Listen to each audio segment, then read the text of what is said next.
What's going on, people? Welcome back to another episode of the Minty Minds podcast. I am with Bilal, who is, this is something that I wanted to get into, yeah. So you're a chartered accountant. You also have on your description or your bio is you're a business strategist, yeah, and a tax advisor. Tax advisor. Yeah. So let's break that down. Let's just briefly go over the basics for the people that may not know. So firstly, what's the difference between an accountant and a chartered accountant? Great question. So anyone can call themselves an accountant. Okay. So you could open up Abdul's Accountants ABC Limited tomorrow and nobody can stop you. Really? No one can stop you. So HMRC will recognize you as an agent. You'd get money laundering supervision from HMRC. You'd find an indemnity firm to cover your insurance. And you can say whatever you want to clients and no one can stop you. It's ridiculous. No one can stop you. With that is the general public doesn't understand the difference between, I say it doesn't understand, I'm being really facetious there, but I mean, in general, if someone said they're accountant, how many people then follow on with that and ask if you're chartered? So the public will assume you say you're an accountant, you must have some qualification behind you, but you don't. No, anyone can call themselves an accountant. Oh, really? Yeah. And the biggest thing with that is, so let's say you go to Joey Accountants Limited down the road. Yeah. They say to you, Abdul, do this, this, and this with your business. You say, fine, I'm going to enter into this tax arrangement. I'm going to do this. I'm going to put my SOFA through my accounts as a tax deductible expense. HMRC, they send it all off. HMRC then investigate. What people don't understand is the responsibility is always on you as the business owner. Even though I've got the wrong advice from my accountant. Can you prove it? Can you prove they told you it? Let's just say, for example, I don't know how many people speak to their accountant by email. Yeah. But let's just say if you were to get the wrong piece of advice. Yeah. Via email, I'm sure that would probably get it in writing. Yeah. You can then prove you were led by these accountants. Now, but if they've got no governing body, and if they shut up shop tomorrow, then where's the legal recourse? There's no legal recourse, is there? Wow. So I actually didn't know that. No. People can call themselves. So I could literally open an accountancy firm tomorrow. Dude, there's social media is full of accountants, social media famous accountants at the moment where they say something maybe slightly outlandish. They're not governed by any constraints. They can say whatever they want, but there's parameters I have to sit behind. So I'm governed by the ICAW, so the Association of Chartered Accountants in the UK. So there's two main governing bodies in the UK. There's ICAW or ACA, which is Chartered Accountants, and the other one's ACCA. Yeah. Beyond that is SEMA, which is more management accounting, that's more industry related. Right, okay. But those are the two ones you're looking for. So ACCA and ACA, there's no better, there's no worse. In my opinion, they're the same. I trained as an ACCA accountant. I switched to ACA or ICAW. They're no better, no worse. The only thing that gives distinction as to what your qualification is based on is the modules you would have sat on ACCA. So do you recommend if someone was to, let's just say I'll start a business tomorrow, because I'm thinking back when I first started like a proper business, like a brick and mortar type business. I was 25 years old. I didn't really know much about the accountancy side of things. I just kind of, through a friend, met an accountant. I go, bro, listen, what's your fee? Okay, no problem. Yeah. What do you need? Your invoices every 3 months. That was it, bro. Yeah. Me being me, I kind of wanted to know the ins and outs, but I can understand how someone would just be like, all right, here's your invoices every 3 months, and just not look at the numbers, which is what a lot of restaurants do, especially back in the day. Yeah. So would you recommend, so it's first, I want to see your qualifications, or are you chartered? Yeah. Are you chartered? No. Are you qualified to tell me what you'd be telling me about? So as a regulated firm, there's so much we have to do in the background just to make sure we're doing sort of money laundering supervision. We have to do risk assessments on clients. We have to understand who you are. Are we even allowed to take you on as a firm? Are we doing you a disservice by taking you on if we don't fully understand your industry? Okay. So there's a whole host of things we have to do in the background from a compliance perspective to make sure we're even up to scratch. So we have to maintain CPD, continued personal development for anyone that's qualified in my team. We have to make sure we're disclosing to our governing body of what we're doing. So there's a whole comfort behind it that says, A, the person you know you're speaking to knows what they're talking about. Yeah. So anyone that's chartered accountant is technically educated to master's level. Okay. And that's the kind of person you want to have in your business. So, you know, if someone was just to have qualified by getting a degree, let's just say they got a 2-1. Yeah. And then is that a qualification that you can take seriously? No. No, you can. It's not to discredit the qualification, but a chartered qualification is postgrad. So even if you've got a 2-1, if you've got a 2-1 in a pure accounting qualification, you've still got to do the postgrad qualification. So you've still got to do your ACCA, your ACA, your CIMA. But what it means is of the 14, 15, 16 exams that you might sit, you might get exemptions from the first 9. Okay. And then you've still got to sit the professional papers. Okay. Yeah. Now, I'm just thinking from the audience perspective, like, what is the job of an accountant? Yeah. Because I know we had a brief conversation yesterday, and you brought something up which is quite interesting. Yeah. Something that I've not really heard before, but I kind of get from what you said. But we'll definitely elaborate on that. Which was, you said your job as an accountant is to increase your tax bill as much as possible. The phrase I use this, so the soundbite here is I want to give you the biggest tax bill possible. That's a soundbite. I want to give you the biggest tax bill possible, because tax is a byproduct of profit. So if I've doubled your tax bill, it must mean I've doubled your profit. Okay. Yeah. So you must. So if you had a 20 grand tax bill last year, you got 40 grand tax bill last year, your profit must have doubled. Mm-hmm. Yeah. So what as an accountant, you referenced this, you sort of highlighted this when you opened the statement, which is you had an accountant that said, send me your bank statements, I'll produce your tax return or your VAT return, send it back to you, but you want to know the numbers a bit more. If I said, of all the exams you sit when becoming a chartered accountant, only 2 are tax related. Oh, really? Yeah. So you do tax and advanced tax. Okay. The rest is all strategy. The rest is all designed to get you to think a certain way. The rest is all designed to look at everything as a jigsaw. So we're in this room now, and there's a cost associated to this room. How do they arrive at that cost? How much of this cost is tax deductible and how much of it is capital in nature? So if I want to price this room out, how do I price the room out? Do I do it on square footage? Do I base it on the design of the room? Is there a baseline cost on the square footage and then enhanced cost based on the facilities offered within the room? And then how do I determine what profitability is? Because then if I've got 28 of these rooms in this building, what is my occupancy rate? How many cleaners do I need to have on staff? How many front of house people do I need to maintain it? And how many managers do I need to maintain all of this? Do I need to have a handyman on site? Is it cheaper for me to employ a handyman full time or outsource it to a facilities management company? And then what is my occupancy rate? So do I then need to make sure for me to break even, I need to have 56% occupancy rate with all the staff that I want to have on site? So we're looking at occupancy rate, we're looking at break even points. Now, if you can forecast ahead that you know August is typically a quiet month, but you still need to maintain occupancy, do you offer discounts? Do you run promotions ahead of time so they're not knee-jerk reactions so you can maintain your occupancy rate? So if we know anything at 56% covers our costs. So now anything above 56% gives us profit. So this is a job of an accountant. Yeah. So this is what an accountant should do for your business. Now, bear in mind, everything we've just discussed, did I say tax? Not once. Because tax is a byproduct of business. So tax is a mathematical equation. It's profit, it's revenue, expenses. Frankly, it's all your income minus all your costs is your balancing figure.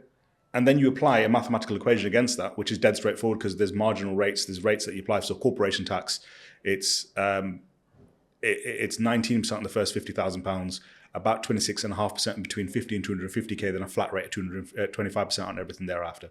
So you get something called marginal relief. So it's 25% tax flat rate, and you get something called marginal relief on anything under 250k. But that's an easy way to work it out. Because you know, from the conversations that I've had with maybe other business owners and stuff, they seem to have this idea that one is all about tax and it's all about minimizing tax, and that's it. You know, an accountant may know a little bit more on what you can put through as an expense, for example. Correct. Yeah. But that's it. Yeah. Do you get what I mean? And I think it's that's where my understanding of an accountant is that I've always wanted to have what you've just explained, an accountant that will help me to kind of distinguish, okay, you know, maybe I need to put my prices up higher at this time of year. Where does it dip? So you can, because let's be honest, I think numbers tell you a story. Correct. And if you're not keeping an eye on the numbers when it comes to your business, you don't know what your business is. So I can't remember who it said, which bodybuilder said everyone wants to be a bodybuilder, but nobody wants to live heavy ass weights. I can't remember who said that, but everyone wants that from their accountant, but no one's prepared to pay for it. So if we go back to accounting as a subset again, there's chartered accountants and accountants, and there's bookkeepers. There's all this. There's all in the industry. You might have 3 accountants you compare side by side. One charges you £100, one charges you £1,000, one charges you £5,000. If all you want is your tax return done, then you're just going to go to the cheapest one.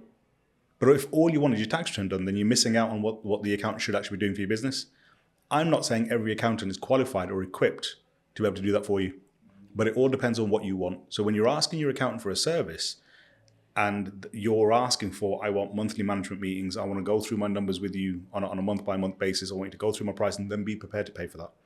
Because think about it. Let's say you work in a restaurant, you've got someone on front of house taking people's coats and putting them over there and greeting them in, and you're paying them minimum wage, but they work about 40 hours a week. So you paid them about 23 grand to do that, but you don't want to pay your accountant more than 400 quid. So if you think about it as a member of your team and as your management team, what are you prepared to pay for that? Now, there's a value proposition on everything that says, if we, again, take that conversation slightly differently, and how do I know to this? Because this is all I've ever done with my career, is I've worked at group finance at National Express. I did operational finance at DPD, and I've done this. So when I was at National Express, I did technical accounting. So I did a head office accounting for about 6 different companies, but they were in the hundreds of millions. And they're just numbers. So I'm looking at how can I get my numbers presented to me in the most efficient way. And we created the annual report that went to the shareholders, which was audited. So all my numbers were always audited. So I had Deloitte come in and check my numbers. And we did financial and non-financial KPIs, but every number that I created was checked. So I've imbued that into the way we work today. I just assume we're going to get checked. Okay. But if HMRC come invest, I got nothing to hide. I got nothing to worry. I could put my head easier on my pillow. My clients could put their head easier on the pillow. Why would someone hide from HMRC? So let's say, so we had a client come to us who had really bad advice from their accountant. Really, really bad advice from the accountant. We had to undo 3 years worth of accounts. We had to put it all back together again and say to the client, look, listen, the tax you paid before wasn't the correct amount of tax. This is what you should have paid. Sorry to interject, but what does bad advice look like? Bad advice is, without getting too technical, is if you currently operate as a sole trader. So sole trader is everyone's default position. You start a business today, unless you set up a limited company or a partnership or an LLP, your default position is sole trader, which means all the income you earn, all the expenses you incur are all on you. Okay. Yeah. And the tax rates are slightly different as well. So if I make about 50 grand profit, and the first £12,570 I pay no tax and national insurance. Yeah. Anything in between, I pay about 20% tax and 6% national insurance. Over 50k profit, I pay 40% tax, 2% national insurance. Get to 125k, I now pay 45% tax and 2% national insurance. Yep. Anything I earn over £100,000, between £100,000 and £125,000, I start losing my 12.5k tax-free allowance. Oh, is it? Yeah, for every £2 you earn over 100k, you lose £1 in your personal allowance. So you get to 125k, you've lost all 12.5 grand tax-free allowance. That's everyone's default position. Yeah. Let's say I've been doing that for 3 years, and now I want to switch to trade to a limited company because I've worked out I can save money operating by a limited company. And we'll go through this at this point in a bit more detail. In order for that to happen, there has to be a transfer of goods. There has to be a transfer of sale. So there has to be, you have to sell the sole trader business to the limited company. You have to sell it. Yeah. There's something you can claim called incorporation relief. So incorporation relief says, same business, I've got all the assets over here, I'm just going to move them over here, new tax wrapper, a limited company now gives me some protection because now it's the company that earns the money. My personal assets aren't at risk anymore. As a sole trader, my house is at risk, my watch is at risk, my car's at risk, everything's at risk for me personally if I get sued. But if it's in the limited company, it's all in the limited company. Yeah. Then instead of me paying all those different tax rates, I pay a flat rate of 25% corporation tax, and I pay income tax on what I take out, which is at a much lower rate. But for that to happen, there had to be the incorporation. You can't just say tomorrow, I'm going to start trading as a limited company and change your bank accounts to the limited company's name and just say all the money goes in there now. That's bad advice. Cannot do that. So this is what ultimately one of our clients was told to do, and we had to go back and fix it. So he was told so he must have been trading as a sole trader for a number of years. Yeah. He's worked that he could save a lot of money by trading to a limited company. Accountants told him, just set up a new company and start as a new business. Correct. Okay. And problem with that is, If HMRC then come investigate, they're going to say there's no transfer, so we're going to undo it. We're going to go back to taxing you as a sole trader because there was no commercial basis for the transfer other than tax. Yeah, so unless you can prove to HMRC that the reason you did something had a basis of commerciality and not just to reduce your tax bill, then they come after you for that. For this particular client, I'm not going to say what industry or anything they're in, there's a level of governance that has to then transfer with the sole trader to the limited company that says, as a sole trader, my business is regulated by this body. If I move over there, if I move over to a limited company, I have to tell them I've incorporated and then they govern the limited company. None of that happened. So if they were investigated by their governing body, the limited company wasn't regulated. Would you say that the accountant doesn't know this? I would argue this is niche knowledge that the accountant should have known. And this is where this is what chartership gives you. So chartership gives you a base of education that says you've learned all of this, and it puts something into you called professional skepticism that says, does it smell right? If it walks like a horse, talks like a horse, tax it like a horse, don't tax it like a zebra because you want to, because it looks a bit the same. This is where the education gets you. Is you're aware that you have a governing body that could come down on you and you could lose your livelihood overnight, so you don't do silly things. But also, you've gone through this journey of education that's laid on this knowledge to you over a 3-year period. Okay, so I'm just thinking about the people that are watching, and they probably are in the position of thinking about starting a business. Now, let's just give you an example of someone that's looking to start a small cafe. Yeah. I had this small dessert business over 10 years ago. Say we're in that position, would you advise that person to look for a chartered accountant? Yeah. He may have limited funds, or the funds that he has been bought into this venture that is starting. Would you recommend that person to get a chartered accountant and have... I would say then's too late. So why didn't you speak to the accountant when you were building your business plan? What? So we get this a lot. We get businesses that have put £500,000 into this business venture. They need to start trading and they need an accountant. We give them our price, we can't afford it. But you've dropped £500,000 over here. You question my fees now, which is fine. If you don't see the value in what we do, it's fine. Or you can't afford us yet, that's also fine. But if you had used us 2 years ago when you had started, we'd have paid for ourselves a long time ago, because the costs have run away from you. You originally sat out with a budget of 350k. Who's helping you monitor that budget? You've overspent £150,000, and now you're going to go find the cheapest way possible to just do your compliance. If I look at the accounting procedure, so you got compliance, which is the legal side, which is your tax returns, your company's house filings, your VAT returns, all of that. That's compliance. That is, I need to make sure I do all the legal bits that I don't fully understand how to do myself. I'm going to get someone else to do it. Then you get the tax advisory bit. So the tax advisory bit is, what can I do in the year or in the coming years to minimize my tax exposure? The business strategy bit now looks further afield. That says, we'll help you build maybe a 2-3 year cash flow model, a business plan that says, when do you know when to recruit? When do you know when you can afford to hire a new person? If we end up in a recession, what markers do you have within your business that says, as revenue starts doing this, you haven't got enough work for all the people you employ, so you've got some really tough conversations to have?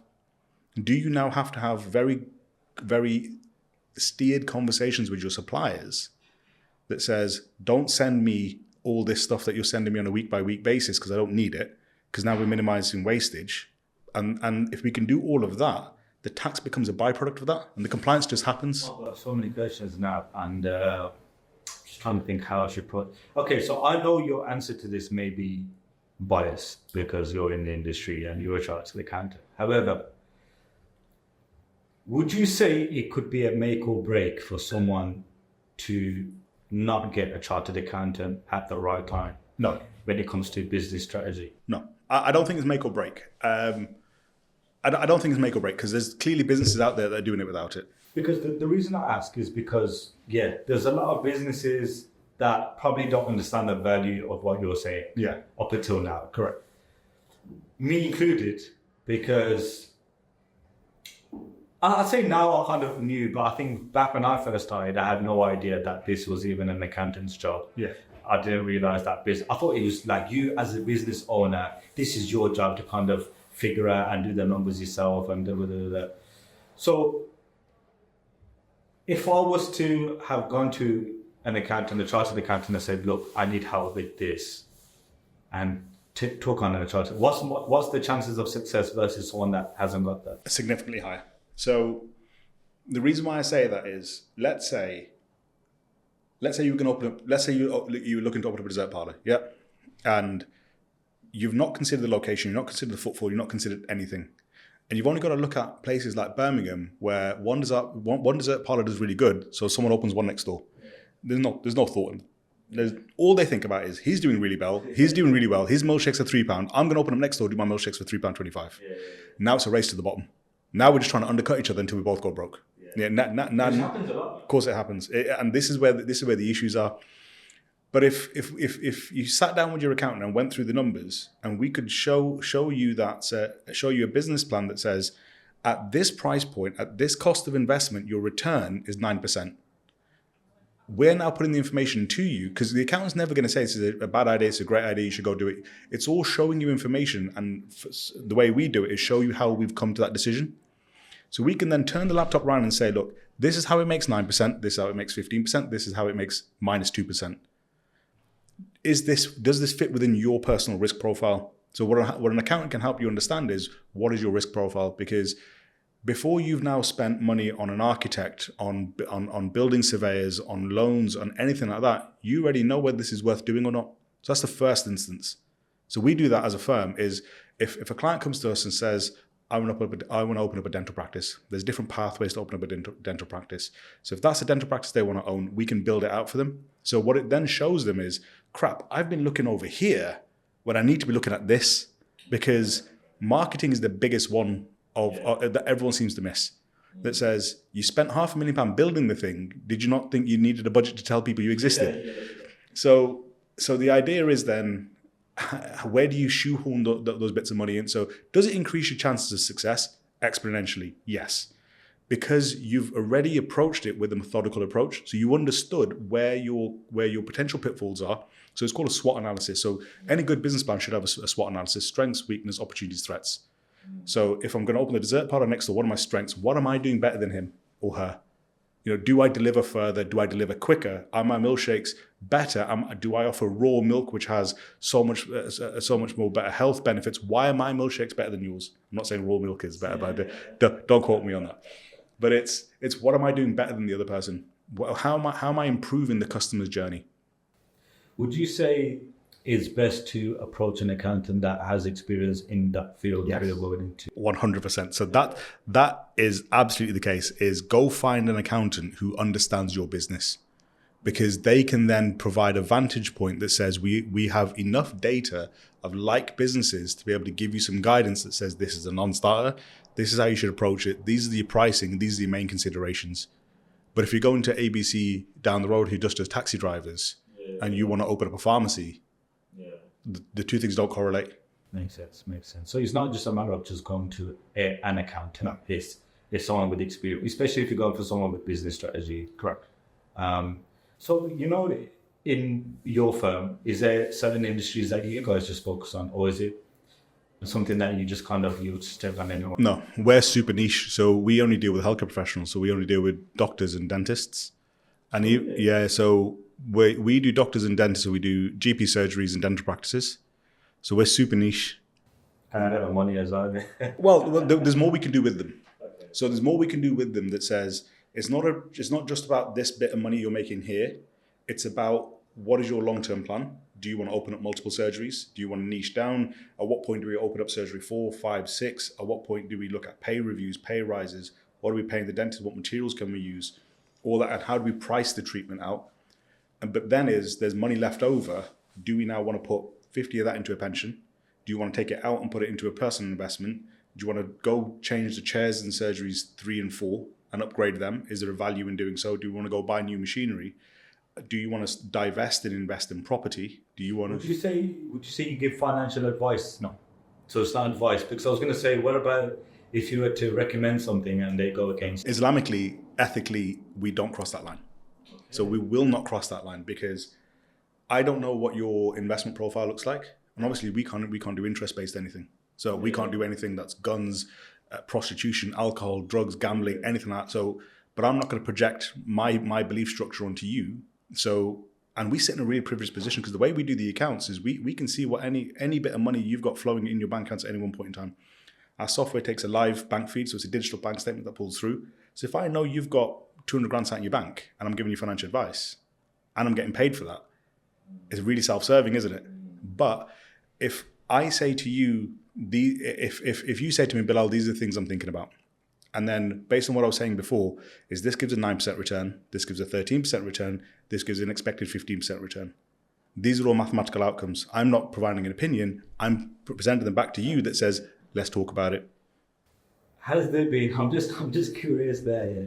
Has there been a moment where you've been dealing with a client and you've seen a massive opportunity for them and you were close to giving advice? Because it's like when you can see something and you know if they were to do this. Are you talking about like if they went and bought a watch, they could flip it?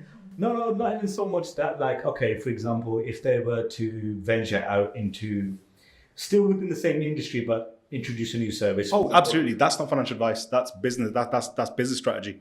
Oh, so financial advice would be things like go put 10 grand into stocks and shares, go put 50 grand into your pension, go put, I don't know, 18 grand into your ISA. That's financial advice. We don't get anywhere near that. To up your money regardless. Yeah, don't get that. It's regulated. We don't get anywhere near that. So I had a conversation with literally the meeting I had before coming here. One of my clients has got 3 practices and one of his practices is slightly underperforming. We've pulled all his dental data and looked through it. We've run it through our software. We can now see where his revenues dropped off, what specific product line has actually dropped off and why. So we now know he can double down his marketing and bring that number back up because we know the 3 other things that correlate with it. That says if you focus on this thing, they have to take these 3 things with it. So focus on the big ticket item and it brings everything else back up. But also we can see you're not doing about 5 or 6 different treatments that correlates with your age demographic. So what we've done, we pulled up all the data and said, we know the average age of your patients within in this catchment are this age. You were promoting a specific treatment that no longer resonates with this demographic. So why don't we change the marketing strategy slightly and look at these 4 product lines which you're not currently introducing? I think that's why it's important to work with someone that has experience within the industry. Because I wouldn't be able to take someone serious if they didn't have that experience. Because it's like, how would you know more about the industry than I do? I don't need to. This is the thing, I don't need to. So I worked at National Express. What do I know about buses? What do I know about coaches? What do I know about trains? I don't know anything about them. But what I know is you know about them. And what I need to know is I have a specific way of thinking, which is what my chartership has taught me, which is what my education has taught me, what training has taught me, that says there is a methodical approach you can apply to any scenario, and I can glean the information from you because you're the expert at what you do. So podcasting. What do I know about podcasting? I know nothing about podcast. I know nothing about the cost involved, the time constraints or anything like that, but you know that. So okay, let's use this as an example. Podcasting can be a very lucrative business. Right. Now, let's just say I'm earning X amount, and I'm thinking, okay, I need a business strategist. Let's just say you were in that industry, but I approached you. What would be some of the things that you would discuss with a podcaster in order for him to boost business? Would it be stuff like maybe you need to invest in that camera, or like you know what I start with? Why? Why are you doing it? Why am I doing the podcast, or why am I approaching? No, why are you doing podcasting? Okay, so I'll give you my reason. Many different reasons. I think the one that would kind of fit into this conversation would be because, look, I run a different business and this is kind of like a marketing. That's not your why. That's not your why. Why do you do it? Ultimately, I enjoy having conversations on that network. And I, for example, meeting you, yourself, and having these type of conversations, we love it. Yeah. Like, I wouldn't even change it for the board. Even if I was making 0 out of this whole thing, I would still continue to do it. So how different is that answer to the answer you're about to give me? Because the answer you're about to give me is what we think we should say. Yeah. But the real reason we do it is why we do what we do. So I would start with the why. You love what you do. Fine, let's not lose that. So your question was, right at the start, is what do I know about the industry? I don't need to know. I know you love it. So how do I make sure whatever we build doesn't impede on your love for it? Yeah. So that's what we start with. So now it's, what does it cost to do all of this? So if we said you love it so much How far does your love extend? Is it 50 podcasts a year? Is it 52? Is it 25? What's the number? So we then work backwards from that. That says if you want to now do this many podcasts, you've got there's time constraints. There's a value in your time. So we put that in that says the biggest tip I can give any business owner looking to do their business plan today is they write their business plan based on what they think is a fair wage for them, which is, let's say you were, I don't know, working in Next, earning 23 grand a year, and you started doing something, a side hustle that makes you 30 grand, you're 7 grand up. Yeah. So all they've not started a business. They've just bought themselves a job is what they've really done. But what would you have to pay yourself to run your business? So if the answer is 35 grand, you're actually 5 grand down, aren't you? So when you build it out is what would it cost you to have your runners, your setup, what equipment do you need, your cost of travel, your overnight stays, what is the baseline cost that says whether you do 25, whether you do 1, what are your fixed costs? Then we work out what your variable costs are. So for every podcast you do, we know there's room rent, there's refreshments, there's mileage, there's travel, there's everything that, because the more podcasts you do, the more you travel, the greater your costs are. So we work out what that is. Then we work out if we were going to put you in a position that says, imagine we were going to hire talent that says, Abdul's not going to do it. We're going to go hire a talent that's going to be the front man of the podcast. What would we have to pay him? Would we have to pay him £500 a day? Would we pay him £1,000 a day? Would it be £30 an hour? What would we pay talent? Because that's a cost that goes in. Because as you grow and you want to now do 200 podcasts, you can't be in 200 places. Yeah. So we build it that way. And then we build the why as to what are we doing this for? So you love conversations. So is going to have multiple people going to deliver your why? It's not, is it? I like that, because have you heard of this, this notion of, someone may start something like this, for example, because they enjoy it. Yeah. And then let's just say they leave their full-time job because this is earning them enough money in order for them to kind of live off whatever they're making from the podcast. And then it becomes work. Yeah. And then they kind of lose that love for it because now they've got deadlines they have to meet that they never used to have to meet before. Now they've got that pressure of getting the views and what have you ever experienced that? And so you compromise your integrity now. Yeah. So you need £2 grand a month to live your life, for instance, and you're £500 short this month, and someone you don't want to talk to says Abdul, I'll give you £1,000. You can say no to it. Now have you done what you love? And that's where we look at, so have I come across that? Yes. So we work with a practice at the moment where we've had to go in and have some very difficult conversations that says you've got too many staff. You've got too many staff and not enough work. Really? Yeah. So we're now having to trim it. But what we've built on the back of that is you're going from here to here. Now we're going to get back up to here. But we're going to get back up here slowly, because when you grow, we want that bit to be really profitable. What was their reaction when you told them that? Because it's like, as a business owner, they're like the few words that you wouldn't want to hear from your accountant. Really. It's a mathematical outcome. Yeah. So we can evidence it. We have the data to support it. You can't really argue with the accountant. No. Well, it's not really we're not telling them how to run their business. We're showing them what we see. So if I can show you what I see, and now I need you to add flavor and color to it, that says the numbers are all binary. The numbers in isolation mean nothing. Can you explain to me why it was that? And the skill is, can you convey financials and key tax or business data to a general member of the public in a way they understand? That's where the skill is. That says, can I convey what I think I know to be true, and for you to tell me what's actually happened? In that situation, let's just say he turned around and said, look, I don't care. I've got a good feeling about this. I don't want to continue to have the same amount of stuff. Would those instances happen? They do. And then we say to them, if you continue as you are with your good feeling, you've got 6 months before you run out of cash. That's why cash is king. Cash flow is the singular cash flow forecast, the most important thing you've got. Because if you can't identify when your cash commitments are arising, because profits isn't a real number.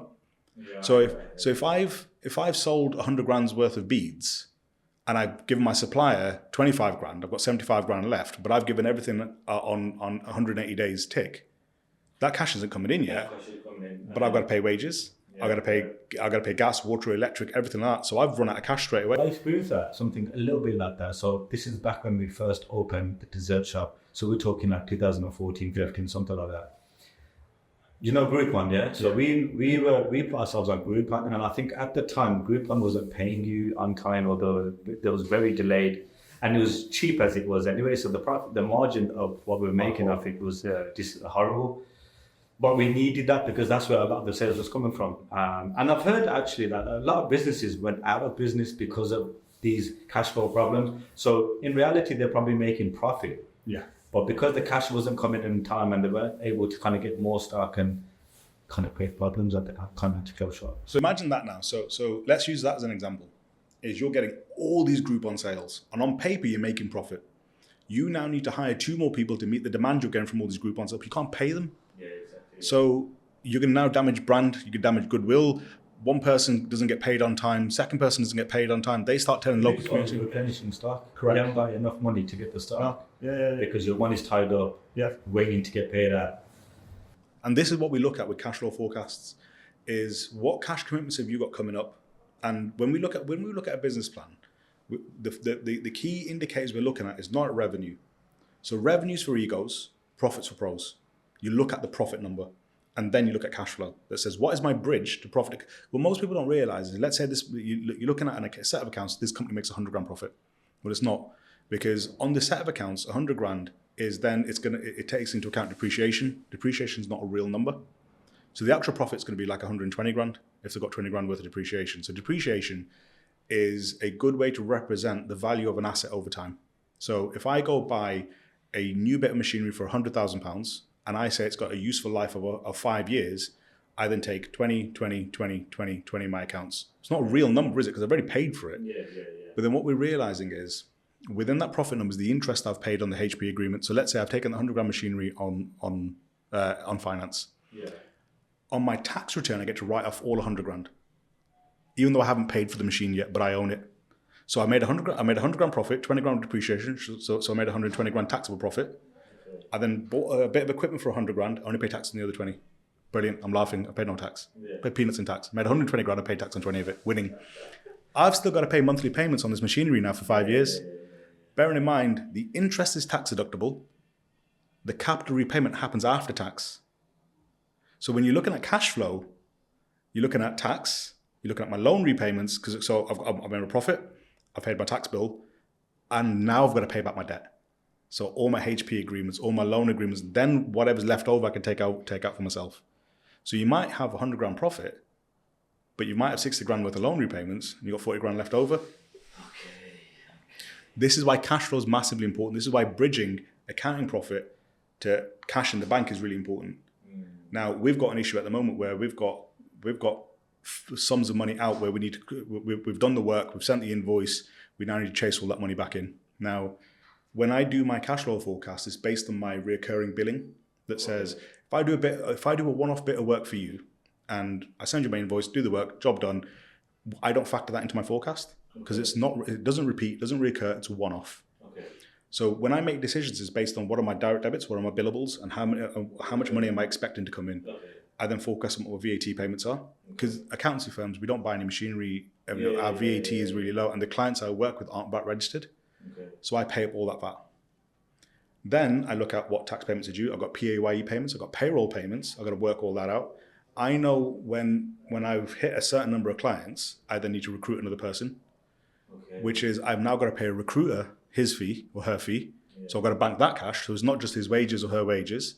So I've taken on a new member of staff at the moment where I had to buy him out of his contract. Oh, really? Yeah, and I had to pay the recruiter as well. Okay. So that was expensive, but I knew I had the cash available to do it. And then all my like software costs and everything all on my Amex, my business Amex, because I want the points. And points aren't taxed. There's no tax charge on the points. So do you think as a business owner is good to have at least a basic understanding of what we're talking about? 100%. Because there's one thing relying on your account. Yeah. I'm the sort of person that would want this type of conversation with my accountant and to kind of explain to me exactly what's happening. Yeah. Sometimes I probably really feel like I'm doing his head in, because I've had that situation before where I felt as if I could tell he's kind of getting annoyed, but I need to know, it's my business. I need to know where we're going right, where we're going wrong. Is it something that a business owner should understand what's happening? 100%. So the amount of clients we've had where we don't submit a set of accounts until we've gone through it with you. And I can see whether you're getting it or not. Okay. So, and we give you every opportunity to say, do you understand? I need you to tell me no if you don't understand it, because I'm probably not explaining it well enough. So I'll then go back, we'll explain it another way. The amount of times clients who have been in business for years have gone, that's the first time we've ever done that, where we're presented a set of accounts, it's all a foreign language, we press approve, we pay the tax bill, we move on. And that's all they do. Yeah, because look, to you guys, it's all ABC. It's all, you do this day in, day out. It's second nature to you guys. Whereas, someone that probably has because a successful businessman doesn't necessarily have to be good with numbers, so to speak. No. As long as he's got a good accountant. But you need to know what questions to ask. Yeah. So the analogy I use is, well, imagine you went hospital and your leg's hurting and they take an x-ray and they put it in front of you and go, what do you think of that? It's black and white, what do I know? But if they say it's broken or there's a hairline fracture, what's a hairline fracture? How long does it take to heal? Now it's guiding you down a set of questions. So do I need to stay off it? What am I, they say you need to do rice, rest, elevate, ice compression, all that stuff. All right. How long do I need to ice it for? How long do we need to elevate it for? Is there a point where it's too long or too much? What if I take ibuprofen and paracetamol? Can I take them together, take them either side? Ask good questions. Correct. But how do you know what a good question is? You don't? If you understand what's going on in it, I suppose. Correct. And that's where you probably come in with, look, this is what's happening. And then that's for me to now decide, okay, cool. Take on your... Would you say recommendations? Yeah. Like a good accountant should make you recommendations. So the idea is if you had a cash flow forecast and a business plan, and then you've got a set of accounts at the end, well, the first question would be, how did I perform against my business plan? Did I perform better? Did I perform worse? And I'll give you an example. So we had a client where we did her accounts and she'd earned about 30 grand less. And on face value, she's earned 30 grand less. That's a bad year. But when we went back to her and said, you worked 20% less because you only worked 4 days versus 5 days. And she went, yeah, fair enough. That's a good point, actually. Yeah. So I actually only worked 80% of the time and only earned 20 grand less. She did quite well, to be fair. I'm not going to say what relevance is. But so that 20% drop didn't represent, that 20K drop didn't represent a 20% drop in income. So now when you frame it that way, it makes more sense. And similarly, we had a client who had made less top line revenue. And she went, I've made less revenue. And it was about to go down a path where she beat herself up. And I went, hold on, look at the bottom line number. Your profit's higher. Why? Because you didn't spend here, you didn't spend here, you didn't spend here, you didn't spend there. Because last year you were making loads of money. You went off and thinking, Big Daddy Warbucks here, I'm going to go buy. And you realize that isn't sustainable. So you reevaluated, you've refined your approach and your profit number is higher. So now you're actually making more money per product sold or per client. We don't want to go too much in the detail. But the idea is you can get hung up on the wrong things. But if you can focus it within a framework that says, what is the strategy, what are we trying to achieve, then we know we've done the right thing. I.e., let's say, for instance, the strategy for this year was for you not to make a profit because any bit of money you make, you're going to buy new equipment, you're going to hire a new member of staff and everything like that. So if we get down to it at the end of the year and you've got no profit, then is that a good year or a bad year? Yeah, it's still good to earn it because that was the goal for the... Depends on what the year. So we've reinvested back into the business. So the good year for that is you haven't taken a loss. You haven't had to put any money in yourself. But what it means now is next year... Bear in mind, I'm taking a salary. I think people might get confused with the fact that that doesn't include your salary. No. We take the cost to live and everything within that as well.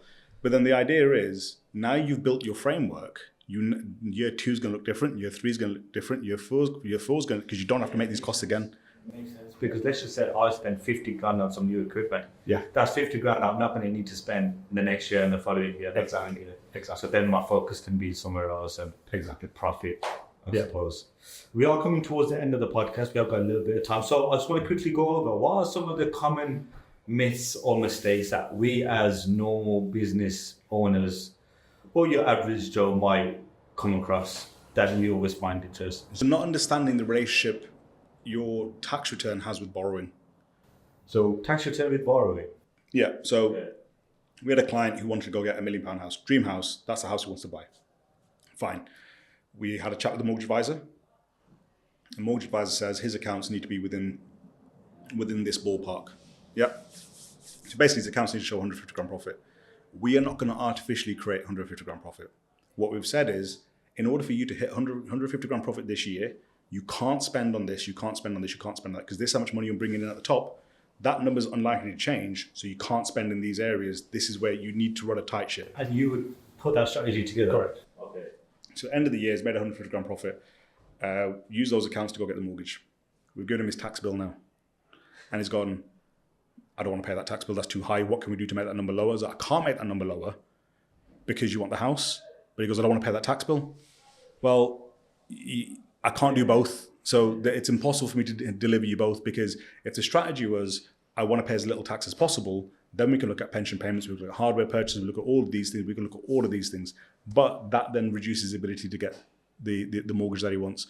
There's other things we could have done. It doesn't apply to this client because we couldn't go buy plant and machinery, we couldn't go buy anything like that because it didn't relate to his business, because that wouldn't impact his taxable profit. So it would have been slightly different. Anyway, for you to get the thing that you want, and you want to grow your business, you want to access borrowing, you want to access funding, you have to show certain levels of profit. Certain levels of profit will come with certain levels of tax. So that's a big correlate. I think most of the Asians, we just don't want to pay no tax, and it's just another thing. Yeah. It is, and it's not limited to Asians, but the idea is you're never going to get yourself out of the ends. You're going to end up with a Lambo. That boxing mindset, and it's like, pay yourself that 12.5% allowance, and then that's it. Yeah, everything's cash, everything's solid. And here's the thing: is every business should be built to sell. Every business should be built to sell. Whether you sell it or not is a different thing altogether, but it should be built to sell. So if I had my mum, my dad, my sister, my brother, my auntie, my neighbor's dog, all on my payroll to reduce my taxable profit, no one's going to buy my business because it's not profitable. It's not a profitable business, and it's not real. It's all fraud anyway. That's a whole different thing altogether. But it's not a profitable business. But if I said to you, you take the tax hit in these 5 years, and let's say you build a business up to a valuation of £1 million. When you sell that business now for £1 million, you're going to pay 10% tax. So you walk away with 900 grand clean. Which number do you care about now? Do you care about the 5 grand you saved there, or do you care about the 300 grand you saved over here? It's the long-term thinking. Correct. And it's I know a lot of people that think very short-term. Yeah. And they think of now, like I want to save that penny rather than saving. You know what I mean? Like thinking about the long-term. Okay, so another question was paying yourself as a director. Yeah. I know there's so many different ways. What would you say? I suppose it probably changes regarding the scale of the business. Not necessarily. No. No. So you can clip this and make this a separate video, and I guarantee it'll do 300 views. Is the best way to pay yourself as a director in the 24-25, the best way to pay yourself as a director of a limited company in the 24-25 tax year is pay yourself a 12.5 grand salary. Now this is advice, this is guidance, this is just a suggestion or maybe an illustration, not the word suggestion. Is you pay yourself a 12.5 grand salary. Why do you pay yourself a 12.5 grand salary? Because anything more than that starts attracting tax and national insurance. That 12.5 grand becomes tax deductible. Yeah. So the company saves corporation tax, and if you want to take out no more than 50 grand a year, and that's a number you want to live off, you're happy with 50 grand a year, 12.5 grand goes through the business as a salary, the other 37.7 comes out as a dividend at the other side. Okay. So the first £500 of those dividends are tax-free. First £500? Yeah. Okay. And then anything up to 50k is taxed at 8.75%. Okay, very minimal. So on that £50,000, you'll pay about 3.3k in income tax. Yeah. Anything over that now, for every pound you take out over that, you pay 33.75% tax. Yeah. So you have to decide whether you want that extra bit out or not. If your lifestyle dictates it, then fine. If you have multiple shareholders in the business, i.e. your wife's also a shareholder, you can extract 100 grand out of the business, 12 grand salary. The other 37.7 comes out as dividends each. That's 100 grand that's gone into the house, and you paid about 6.6k in income tax. Now, we get this question a lot that says, why wouldn't I just pay myself a 50 grand salary? Well, if you pay yourself a 50 grand salary, whilst the company does save the corporation tax on it, it then pays something called employer's national insurance. Okay. If you're the only 2 directors of the company, you get something called an employment allowance grant, which covers, I think, up to the first £5,000 worth of employer's national insurance. And then you pay income tax of 20%, and I think national insurance is either 9 or 10% on employees at the moment. So theoretically, from a calculation perspective, you actually pay less tax in that scenario, but you end up with less money, personally, because you pay a high rate of income tax. So how much tax would you get if you were to take it on a salary? Have you worked it out? Have you done the numbers? I could do it now. So, because I want to do the comparison of taking 12.5 personal allowance plus the remaining in dividends versus 50k salary. You end up with less cash. So employee national insurance is currently 10%. This is why you should get a chartered accountant to join your team. Don't worry, we'll put all the details in there. But one thing I quickly wanted to cover as well while you do that is, social media and how creating content has helped you grow your business. Because it's something that I'm going to be doing with my web design business. It was actually 8%, not 10%. Sorry, carry on. Yeah, go on. So if I've got £12,570 is my tax-free allowance. Yeah. And then anything up to £50,000. Dividends. No, well, we'll do it as personal first. Yeah. So that gives me total income of £50,000. I've paid 28% tax and national insurance on that. Means I will pay tax and national insurance of about £10,480, which leaves me with just under 40k. 39 something. Yeah. So it leaves me with just under 40k. Whereas if I take in the dividends, salary and dividends, I'm left with 47k. So numbers, you can really make numbers do whatever you want them to do. But when you look at net cash, how much I want to be left with the most amount of cash in the most tax efficient manner, so I can spend it myself. And taking the salary and the dividends is always going to end up with that. Now, the other thing to consider is it's not always 50k. If you've got a company car, so if you've got something like a 50 grand Tesla, for instance, 2% of that gets added to your income. So in essence, yeah. So for benefit in kind tax, so if I go buy a Tesla through my limited company now, so if I go buy a Porsche Taycan, I go buy a Porsche Taycan for £100,000. I get to take that as 100% tax write-off. 100% tax write-off in year one. There's a tax charge in year disposal, but we'll be here all day if we have to talk about that. But 100% tax write-off in year one. I get to put the cost of the insurance, the servicing, the maintenance, everything through the company. I, as the user of that vehicle, pay something called benefit in kind tax. Benefit in kind tax is currently 2% of the value of the vehicle added to my income. So 2% of £100,000, £2,000. And if I'm under 50k, I pay 20% tax. If I'm over, then I'll pay 40% tax. But if you're managing your income to 50k and you've got £2,000 benefit in kind tax, then you take 48k. See, this is why it's good to have someone like you on the team. Because then it's like, yo, Bilal, I'm thinking about doing this car. What do you reckon? Yeah, you'll be able to do this. Yeah. But what I'll also do is tell you to give your head a wobble, because if you're driving a 15 grand Polo, don't look at 100 grand Porsche. So I've done, I've done that. But we encourage our clients to speak to us before the end of the tax year, because we'll look at charitable donations. For every £1 you donate to charity, you increases your basic rate band by £1.25. So you're doing good, you're getting tax relief. Donate to Gaza. If you're doing things like pension contributions, depending on the type of pension, for every £1 you put into a private pension, the government will uplift that by 25%. You put £1 in, government changes that to £1.25. I get to take 20% of that off your tax bill. This is wicked, bro. These are gems, bro. If there's certain investments you can make, so there's SCIS, VCTs, EIS schemes that says for every £1 I put into them, I'll either get 30% off my tax bill or 30p or 50p off my tax bill. So in that scenario where I said anything over 50k is going to trigger 33.75% tax, you pull 10 grand out, it's cost you £3,375 in tax. Put that 10 grand immediately into an SCIS investment, gives you £3,000 tax relief. So it only costs you £375 to pull out the extra 10 grand. Now, this is why we don't cross that line. I'm never going to tell you where to put that money. I'm just going to give you that. Do you get family members asking you though? Yeah. We get it all the time, but they never take advice anyway. So this is where the prior planning is important. Is if you can plan ahead. And listen, there's no point in asking me if to reduce your tax bill in December when the tax year ended in April. The year's done. There's nothing I can do. Very little I can do. But if you're going to speak to me before the end of the tax year, I want to have a chat with you. We'll want to go through what the options are. We'll go through the permutations on the screen so you can go do it. But be prepared to pay for that, because I can't have 1,000 clients and do this with all of them. So we're a boutique firm. We stay as we are for a reason, which means I'd rather deal with you on 15 engagements or multiple engagements than deal with multiple people on single engagements, because it's all a value-based proposition at the end of the day. That makes sense, man. Makes sense. And these are one of those times where I can sit here all day, just throwing those questions at you, just kind of absorb as much as I can. But just to kind of finish off and just wrap up, I know I touched on social media. How important has social media been for you and your business? It's been everything. It's been everything to our How business. long have you been creating content on social media?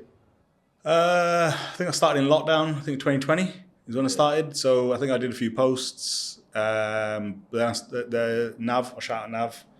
Not Nav, Riz. I'll shout out Riz in Coventry who messaged me and went, bro, you need to start making videos. So Because you built up a nice platform, you built a nice audience, an engaged audience, you drop in gems. Guys, obviously all of the details will be in the description below.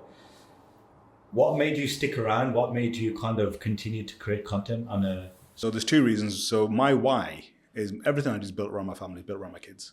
That says, it's hard to say this bit without getting emotional, but in 30 years' time, when I'm not as agile-minded as I am now, my kids can hear what I was about. They can look back at these videos and they'll be able to see a chronology of what their dad was about. And that's massively important to me.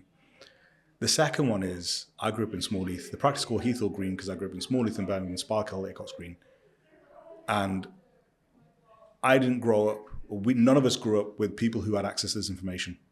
Like, alhamdulillah, where I live now, there's doctors in my kids' class, there's accountants, there's engineers, there's all these things. So if my kid ever said to me, Dad, I want to know what a GP does, I go speak to XYZ's dad, go have a chat with him. We didn't grow up like that. Everyone was working class and we all had that same thing, pay little tax, do this, go get an office job and you'll be set for life, that kind of thing. So all this information that is accessible and is designed to help people prosper is hidden from them, or it's hidden behind paywalls. What motivates me to do this is to cut through all the bullshit stuff that's out there, pardon my French, which is nonsense, which is all designed to part you with your money, go sign up to a training course, go do all of that. I hate that stuff. All these people selling property courses, Forex courses, business management courses, all that stuff is bollocks. You don't need it. So I want to be able to put out content that people can depend on, that can rely on, but most importantly, get some thinking is how can I take this information back to someone I know and spark a conversation? Now, people can book in my diary and have a conversation. You're going to pay for it. It's fine. Some of the stuff I'll give away for free through webinars, through things like that, but all my webinars are free. If you want to book an hour of my time, you can book and pay for it, but that's fine. But you'll walk away with value. But if I don't think it's worth it, I'll tell you don't book into my diary, because if I don't think I can answer your question, then I won't. But the idea is it sparks an idea. Now, if you look at any of my content, none of it says why you should use me. None of it says why I'm better than anybody else. None of it also says why I think, none of it's hidden with a dangle of booking and let's have a chat. Yeah. I just want you to get you thinking, because if we can get enough people doing this, we can help support the communities we came from. And ultimately, like I said, I want you to pay the most tax possible. Everyone pays tax. The roads get cleaner, the potholes get filled, the NHS gets better. Everything we do gets better because we're all working in the same direction. And I know it's a romantic notion, but also there's all this tax system designed for the wealthy to keep their wealth. So if I can give you some of that knowledge in the meantime, that helps you A, build it, and then B, retain it, and C, give it that back down to your kids and create generational wealth, that's why I do it. And it's been phenomenal, because if I left my diary open, we get about 15, 20 new inquiries a week. We convert most people that we speak to, but we're a boutique firm. We'll stay a certain size. So you won't just take on anyone? No. So other business owners, would you recommend them to do the same? Yeah. So if everyone, because the thing I come back to is the thing I come back to is if you're building a business, you're building a brand, you're building a product, understand why your product. What is it about your product that the public will resonate with? So if there's no point talking to everyone, don't get sucked into TikTok dances and all that kind of stuff, because it's a waste of time.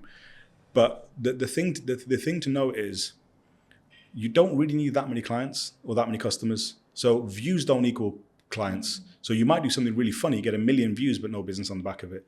But if you stick within your wheelhouse and talk to one person, you'll talk to thousands. But if you try and talk to thousands, you'll talk to none, which is why, and get to the point as well, when people do create content. Hi, I'm Bilal. I'm going to talk to you today about this. No one gives a shit, man. Just tell me what you're going to tell me, then tell me, and then move on. And if I like it, I think slowly you will build that engaged audience. And you're right, it's the quality of your audience, especially if you're growing from a business perspective. Yeah. I've seen so many people. There's so much trash online now. I think we can all agree that there's so much trash online. This is one of the reasons why I do what I do as well, is providing good value information to people, to the audience that wants to see it. Because, bro, we can all get stuff on TikTok and can go down a deep hole and waste hours and hours. Yeah. And, my job is to put out a bit of positive content. Yeah. Speaking to people like yourself and from different industries, it's one of the best things like I've done, in my opinion. Like, even if it doesn't pay me, I couldn't care less. Like, the fact that I can get to enjoy these types of conversations and then share it with everyone else that's interested, it's amazing. What I'd say to anyone young listening to this is, you haven't got to be a millionaire at 25. You haven't. Like, there's this entire thing at the moment that says if you aren't six figures and you aren't balling, then you're nobody. Bollocks. Doesn't count. Dude, I've seen people who can't pay their tax bill flying business class because they're going broke trying to look rich. Don't do it. It's not worth it. Stay sustainable. Keep your eyes on the prize, because long money beats short money 10 out of 10 times. And long money compounds. Long money creates its own money.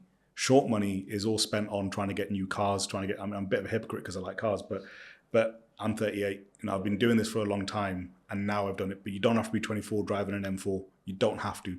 You don't have to be spending $1,000 a month on finance payments when you're making two. It's just going broke, trying to look rich and pleasing people that don't really give a shit about you. Yeah. Just look after your family, look after yourself. Pay your bills on these things. Stay true. There's nothing to say you can't get rich doing this, because when you work for someone, you're creating value for somebody else. So if you're on a salary of £40,000 a year, for instance, it's a good salary. How much are they making off you? So when you look at things from that perspective, that says when you go set your own thing up, you're not trying to make 40 grand anymore. You're trying to make 120, because then you can employ yourself and still make 80. And that's what you're looking at, that says, how do you build sustainable business models that don't require you to be the key component within the business? Yeah, that's the key thing there. Yeah. A lot of people, they create a glamorized job for themselves and they start a business. Exactly. It's like the business depends on them being there. Yeah. Therefore, you haven't really created a business, you've just created a glamorized job, innit? And God forbid you get sick, God forbid you get unwell, God forbid something happens to your ability to do what you're doing. Yeah. And if you've built a seamstress business and you break your wrist, you can't earn. Well, I suppose it's a way to start, isn't it? Because you all got to understand the business, you all got to understand the ins and outs of a business, and then it's understanding and learning how to scale that business. Exactly. Replacing, delegating, building a team. And that's what we do. That's what a good business advisor can do for you. That's when you come into that equation. Correct. Yeah. So we can help you identify those points, how much to pay them, when to pay them, how much work to delegate, how to delegate within all of that. Because that's what I'm now. I've helped build teams, I've helped build structures, I've done paid reviews, I've done all that kind of stuff. But have you ever tried to dip yourself into other businesses because you've got, like what? Not just any like a restaurant or whatever. Like I like to stay within my wheelhouse. So restaurants are one of the riskiest businesses you can get involved in. I like boring businesses. I like boring businesses. I like laundromats. I like healthcare centers. I like all of these kinds of things. Yeah, because I like risky businesses, meaning I like to create brands. So creating a restaurant brand or a dessert brand intrigues me, gets me excited. I know, and it's very demanding. It's very labor intensive, especially at the beginning. Very risky.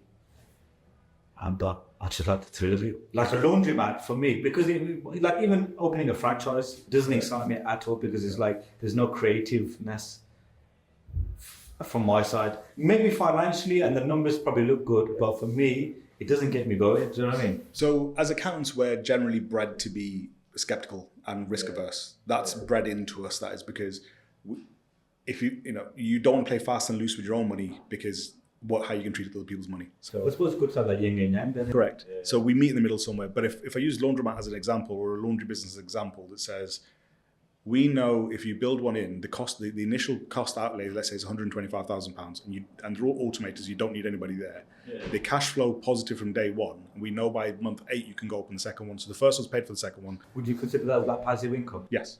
Because there's no skill. Yeah. You got to pay for maintenance. Yeah. You got to pay for maintenance, but they start looking after themselves. Yeah. So when we start looking at anything that says what has to be around and do it properly, I tell you who smashed it, who I love, Malik Butchers.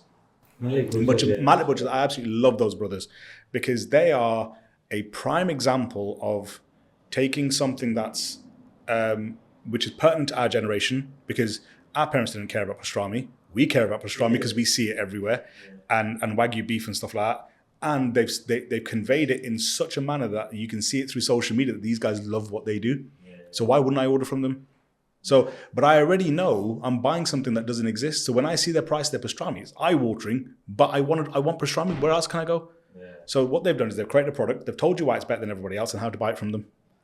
And that's a perfect example of they could have just done a normal butcher's and tried to charge 5p less per kilo than the next one. No. They got creative with it, aren't they? They've kind of leveraged social media. Exactly. And they're reaching an audience where you probably wouldn't have reached before. No. Every business could do that. And I look at, like, there's one I like watching. They just make pizzas. And they just talk you through how they make the pizza. And it's cathartic. Like, why do I like watching this? And it's weird. I'll watch some random stuff as well. I like watching things get burned. Have you seen that one where it kind of zooms in like to a microscopic level? I'm just sitting there watching these random. And it's engaging. And this is what I was going back to say before is like I watch some content and it's frustrating because what point are you trying to make? Tell me the point. It's the useless stuff at the same time. 100% agree. Well, Bilal, it's been a pleasure having you. If people want to reach out to you and potentially want to do business with you or hire you as their accountant, what's the best place for them to reach out? So I'm on all socials at Heath Hill Green. So not Health Hill Green. So it's Heath Hill Green on all socials. TikTok, Facebook, Instagram. Drop me a DM, drop me a follow, and we can go from there. Wicked. All the details will be on in the description below anyway. But guys, that was it for this episode. We'll see you on the next one. Peace. Peace. Cheers.